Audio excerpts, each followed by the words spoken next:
योगी की हिंदुओं को एकजुट करने की कोशिश। 2027 के यूपी विधानसभा चुनाव की नई स्क्रिप्ट। योगी ने 2027 विधानसभा चुनाव की स्क्रिप्ट लिख डाली है, जिसमें अखिलेश यादव को पूरी तरह धराशायी करने का प्लान है। साफ संदेश है कि अब 2024 की तरह नहीं, 2017 की तरह 80-20 का चुनाव होगा।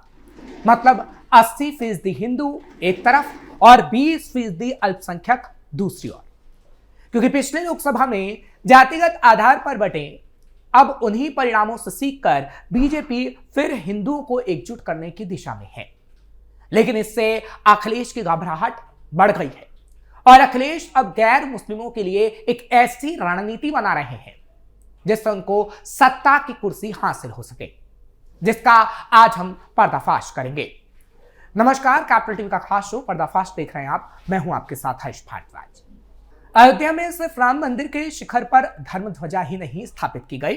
पीएम मोदी और संघ प्रमुख मोहन भागवत ने 2027 के यूपी विधानसभा और 2029 के लोकसभा चुनाव की नई स्क्रिप्ट भी लिख डाली। 2024 के लोकसभा से पहले रामलला की प्राण प्रतिष्ठा हुई। अब 2027 की यूपी विधानसभा से पहले राम मंदिर के शिखर पर धर्म ध्वजा की स्थापना हुई। लेकिन इससे अखिलेश घबराए हुए हैं और अखिलेश की तरफ से भी एक रणनीति अपनाई जा रही है। हालांकि इस ऐतिहासिक दिन पर प्रधानमंत्री नरेंद्र मोदी ने साफ संदेश दिया कि राम मंदिर सिर्फ आस्था का प्रतीक नहीं, 2047 के विकसित भारत की वैचारिक नींव है।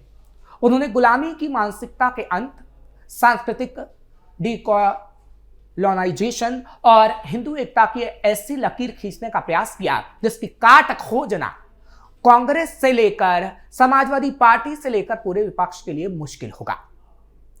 आज हम राम मंदिर से पीएम मोदी, मोहन भागवत और सीएम योगी के भाषण को डिकोड करेंगे और जानेंगे कि कैसे 2027 में यूपी और 2029 में लोकसभा चुनाव जीतने की स्क्रिप्ट तैयार हो चुकी है। पीएम ने राम राज्य को विकास मॉडल से जोड़ा, 2035 तक गुलामी की मानसिकता से मुक्ति का लक्ष्य तय किया, 2047 तक भारत को विकसित राष्ट्र का लक्ष्य तय किया, जातिवाद की काट के लिए हिंदू समरसता का नया नारा गढ़ा। पीएम मोदी, मोहन भागवत और सीएम योगी का पूरा भाषण राम के आदर्शों के इर्द गिर्द रखा गया। लेकिन बड़ी चतुराई से बिना किसी राजनीतिक दल का नाम लिए उन्होंने रामत्व को नकारने वाले कांग्रेस समेत पूरे विपक्ष पर कटाक्ष किया। पीएम मोदी ने अपने भाषण में कहा कि 70 सालों तक अयोध्या को उपेक्षित रखा गया। उनके 11 सालों में अयोध्या के विकास पर ध्यान दिया गया। आज अयोध्या विश्व की आस्था की राजधानी बन चुका है। प्राण प्रतिष्ठा के बाद अब तक 45 करोड़ श्रद्धालु अयोध्या आ चुके हैं। श्रद्धालुओं की इतनी बड़ी संख्या पहुंची तो जाहिर सी बात है कि अयोध्या की अर्थव्यवस्था में भी योगदान हुआ है। आज जिस तरीके से अयोध्या, काशी, प्रयागराज, विंध्यवासिनी, मथुरा, वृंदावन और अनेक धार्मिक स्थलों पर विकास के बाद पर्यटन बढ़ा है, उसने आस्था के साथ वहां की अर्थव्यवस्था को भी बदला है। इसमें कोई दो राय नहीं है। 2024 में यूपी में बीजेपी को हिंदुओं के जाति में बंटने का नुकसान हुआ था। इस आयोजन में जिस तरीके से जातीय संतुलन बिठाने का प्रयास किया गया, उससे साफ है कि बीजेपी अब 80-20 का नैरेटिव गढ़ने में जुटी है। मतलब 80% हिंदुओं को एकजुट करने के लिए ही अयोध्या श्री राम मंदिर में सभी समाज और जातियों के महापुरुषों को बुलाया गया था, उनको अहम स्थान दिया गया था। आयोजन में बड़ी संख्या में सोनभद्र, मिर्जापुर जैसे जिलों से आदिवासियों, पिछड़ों, साधु संतों को बुलाया गया। सपा के स्थानीय सांसद अवधेश प्रसाद भले ही दलित होने की वजह से आमंत्रित ना किए जाने को मुद्दा बनाने की कोशिश कर रहे हो, लेकिन बहुत सारे दलित साधु संत भी बुलाए गए थे। मतलब साफ है कि बीजेपी धर्म के माध्यम से हिंदुओं को एकजुट करने में जुटी हुई है। राम राज्य विकसित भारत का नया फॉर्मूला। पीएम मोदी ने कहा, विकसित भारत 2047 तभी बनेगा जब हम सबके अंदर राम को जगाएंगे। राम सिर्फ व्यक्ति नहीं, मर्यादा पुरुषोत्तम है। शबरी, निषादराज, अहिल्या, जटायु, गिलहरी का जिक्र कर मोदी ने दलित, आदिवासी, ओबीसी को सीधे जोड़ा। उन्होंने साफ संदेश देने की कोशिश की कि राम कुल नहीं, भक्ति देखते हैं। जाति से ऊपर हिंदू एकता का नया नारा गढ़ने की कोशिश की गई। मोदी ने 32 मिनट के भाषण में कहा, कुछ लोग राम को काल्पनिक बताते थे, राम सेतु को पत्थर बताते थे, आज वही लोग देख रहे हैं कि राम भारत की आस्था का आधार है। मोदी ने इशारों में बिना नाम लिए कांग्रेस समेत तमाम विपक्ष को निशाने पर लिया।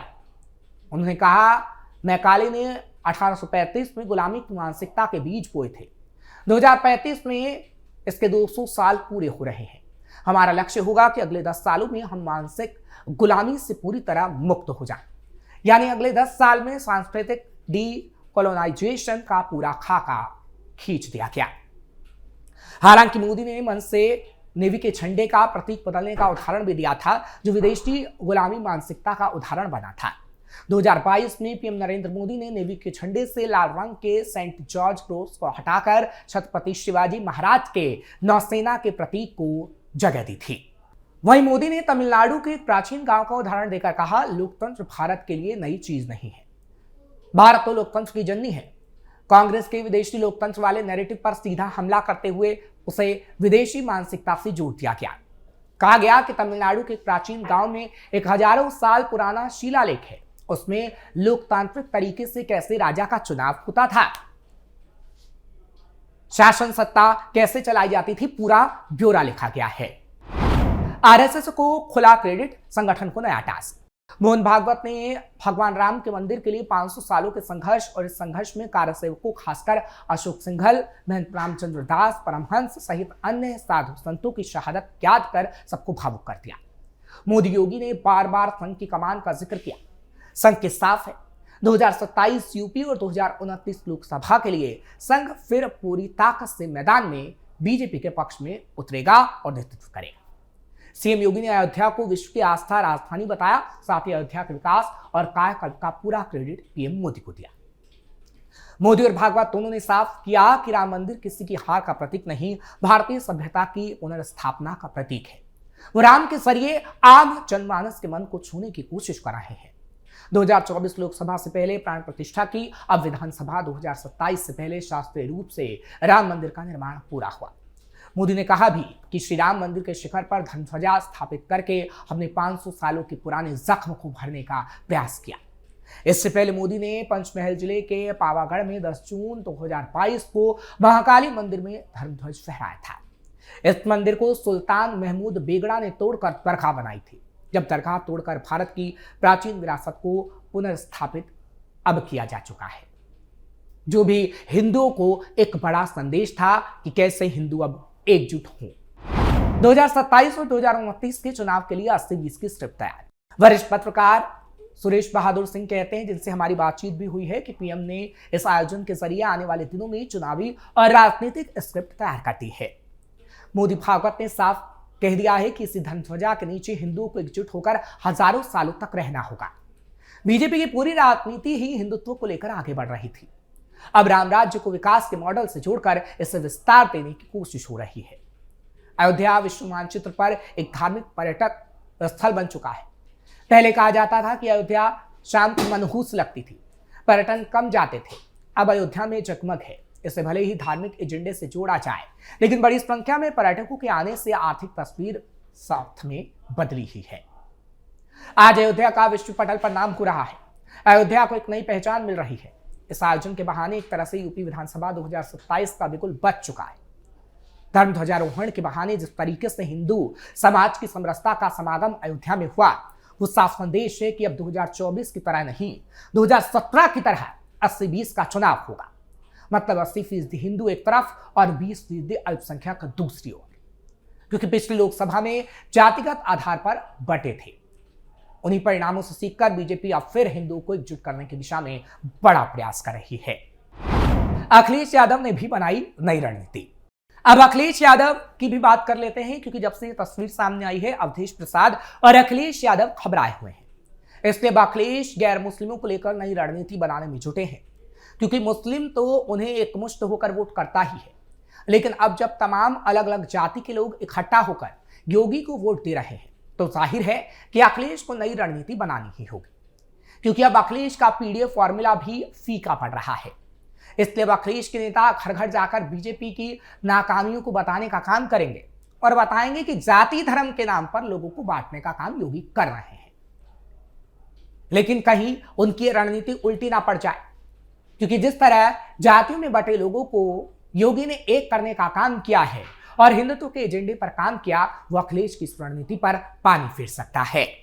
फिलहाल आपको ये खबर कैसी लगी कमेंट सेक्शन में जरूर बताएं। खबर को लाइक शेयर करें, कैपिटल टीवी को सब्सक्राइब करना मत भूलिएगा।